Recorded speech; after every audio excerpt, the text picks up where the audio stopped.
পরীক্ষা কেমন হয়েছে আজকে? আমার পরীক্ষার প্রিপারেশন ভালো ছিল, বাট আমার পরীক্ষা ভালো হয়নি, তাই আমার অনেক মন খারাপ। আব্দুল্লাহ, তোমার না প্রিপারেশন অনেক ভালো ছিল, তাহলে কেন তোমার পরীক্ষা খারাপ হলো আজকে? আমি কিছুই বুঝতেছি না। পরীক্ষার হলে বসে আমি সব ভুলে গেছি। কি যে করব, আমার কিছুই মনে ছিল না যে আমি লিখব। আমি আর পড়াশোনাই করব না। আমার ভালোই লাগে না, পড়াশোনা করি আর কিছুই পারি না পরীক্ষার হলে বসে। তুমি কি আমাদের নবী আইয়ুব আলাইহিস সালামের গল্প শুনেছো? তার সম্পর্কে জানো কিছু? না আপু, জানি না। তুমি বলো আমাকে, আমি শুনি তোমার কাছ থেকে। নবী আইয়ুব আলাইহিস সালাম ছিলেন আল্লাহর নবী। তাকে আল্লাহ একটা পরীক্ষা দিতে চাইলেন।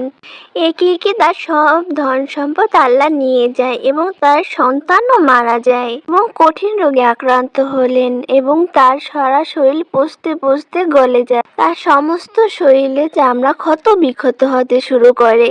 দীর্ঘ বছর ধরে তিনি এই রোগে আক্রান্ত হতে থাকে, কিন্তু তখনও তিনি আল্লাহর প্রতি বিশ্বাস কিন্তু হারাননি। তিনি কখনো আল্লাহকে অভিযোগও করেননি। তিনি ধৈর্য ধরতে থাকেন এবং ধৈর্য ধরে আল্লাহর কাছে দোয়া করতেন। সবাই তাকে জিজ্ঞেস করে যে আপনি তো আল্লাহর প্রিয় বান্দা, তাহলে আপনাকে আল্লাহ কেন কষ্ট দিতেছে? কিন্তু আইয়ুব আলাইহিস সালাম কখনো তার বিশ্বাস হারাননি। সবসময় ধৈর্য ধরে থাকতেন। তিনি বলতেন, আমার প্রতিপালক আমার সাথে আছে। তিনি সবকিছু জানেন আর সবকিছুতেই তার মঙ্গল আছে।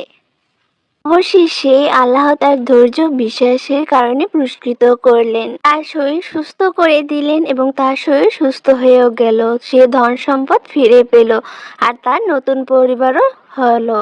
থেকে তুমি কি বুঝলে? এটা থেকে বোঝাচ্ছে যে আইয়ুব আলাইহিস সালাম ধৈর্য ধরেছিলেন এবং আমাদেরও সবসময় ধৈর্য ধরে থাকতে হবে এবং আল্লাহর উপরে বিশ্বাস রাখতে হবে। আল্লাহ সবকিছু জানেন এবং আল্লাহর পরিকল্পনা আমাদের উপর কল্যাণ রয়েছে। আপু, আইয়ুব আলাইহিস সালামের গল্প শুনে আমি অনেক কিছু শিখেছি এবং এরপর থেকে আমি ধৈর্য ধারণ করে থাকবো আর আল্লাহকে ডাকবো। আল্লাহ নিশ্চয়ই আমার ডাকে সাড়া দেবে এবং আমাকে সাহায্যও করবে। আল্লাহ ভরসা।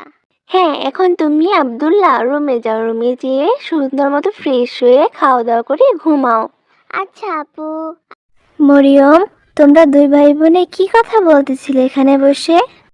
মাম্মি, আব্দুল্লাহকে হযরত আইয়ুব আলাইহিস সালামের গল্প বলতেছিলাম তো, এবং কিভাবে ধৈর্য ধরে থাকতে হয় তা বলতেছিলাম। তা ভালো করেছো মরিয়ম, এখন তুমিও পড়াশোনা করে ঘুমিয়ে পড়ো, যাও। আচ্ছা মাম্মি, ঠিক আছে।